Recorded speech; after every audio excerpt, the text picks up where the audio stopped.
नमस्कार, मैं हूं रविंद्र जैन और आप देख रहे हैं मुंबई मास टाइम्स। आइए देखते हैं आज की मुख्य खबर। अभिजात दर्जा मिळाल्यानंतर पहिल्यांदाच पुण्यामध्ये होतंय।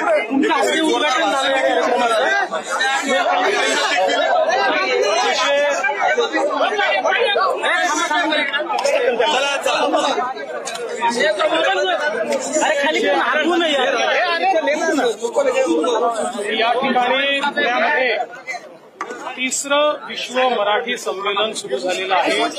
नुकतंच मी त्याचं उद्घाटन केलेलं आहे। हे संमेलन महाराष्ट्र शासनाच्या मराठी भाषा विभागाने आयोजित केलेलं आहे।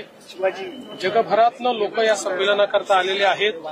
माय मराठीवर प्रेम करणारे अनेक लोक आपल्या स्वतःच्या खर्चाने या ठिकाणी आलेले आहेत आणि पुण्यामध्ये अतिशय भव्य आयोजन पुणेकरांनी केलंय।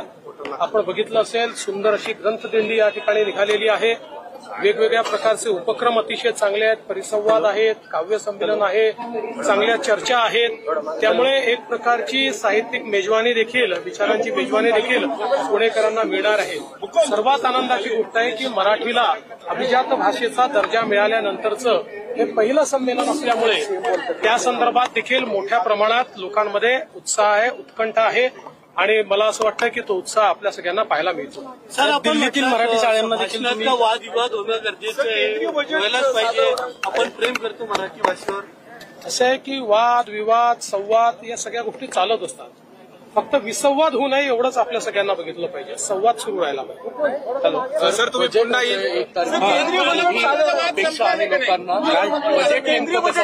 राज्यात हे जे काही आपलं साहित्य संमेलन या ठिकाणी चाललेलं आहे, या साहित्य संमेलनामध्ये संपूर्ण जगभरातनं जे लोक आलेले आहेत त्यांची सेवा करण्याकरता पुणेकरांनी देखील अतिशय उत्तम व्यवस्था केलेली आहे। आपण देखील त्या व्यवस्थेचा लाभ घ्या।